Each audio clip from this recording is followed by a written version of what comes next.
All right, guys, Nate and Scott here from PlayYourCourt.com, and today we're going to talk about how you can absolutely ensure you lose your next tennis match. Wait, what?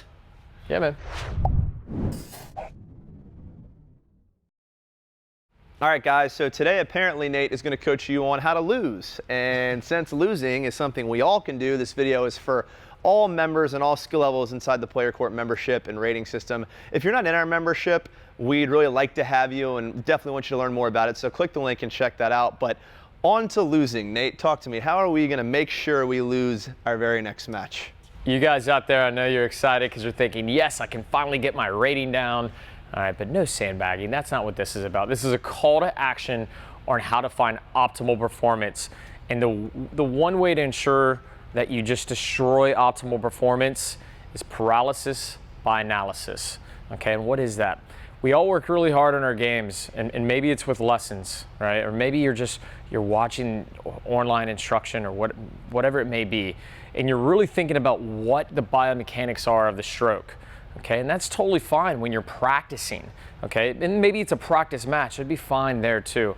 But what happens is when we dive into competition, whether it be a tournament or league play, whatever it might be for us, right? When we get out there, that is absolutely not the time to start thinking about the mechanics, the technique of the stroke, because you're busy, you really want to be busy playing the game. When you go into battle, you're not thinking about your sword swinging technique, right? No. Yeah, it's not time to analyze every last piece of your stroke and think, oh man, I missed this forehand because of that thing my coach said in the lesson on Thursday. No, like it's time to think about the match at hand.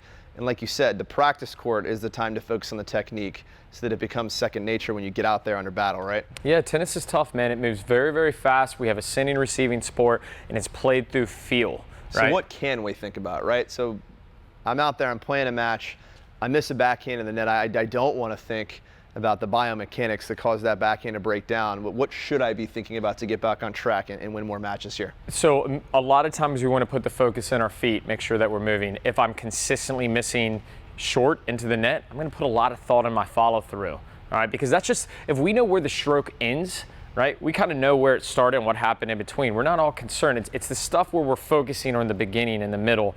Like the end is okay. If it's right. The serve, right? I know you focus on your toss quite a bit. Yeah, for me, if my serve's not going well, for me, and I think for most of you who've taken enough lessons or put in the hours on court, you actually know this stuff. It's in your brain somewhere. Yeah. So the last thing to do when you're under pressure and there's a lot of things you're already dealing with is to go dissect something your brain already knows. So the trick here is just think about one small piece. So like if my serve is off, I'm not going to think about the biomechanics and the tossing arm and the racket drop. All I'm going to think about is, okay, throw the ball at 1 o'clock, and that takes my mind off of all of the other things, and it just puts me back in a regimen where my brain starts to do all the things it already knows how to do on autopilot again.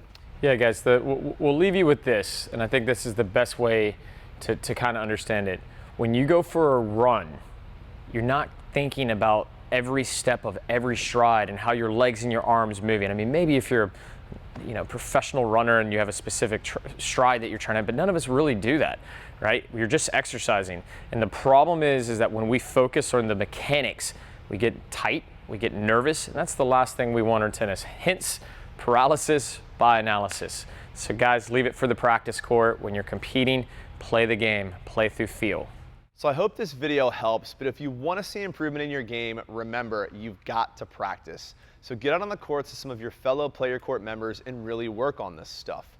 Also, don't forget, we are the world's biggest tennis lesson provider, so if you feel like you need a little more help with your game, we can send a coach right to your local neighborhood court for lessons, and because you're a Player Court member, you'll get a nice little discount. If you're interested, just click the button below to browse some of our local coaches and book some discounted lessons whenever you are ready.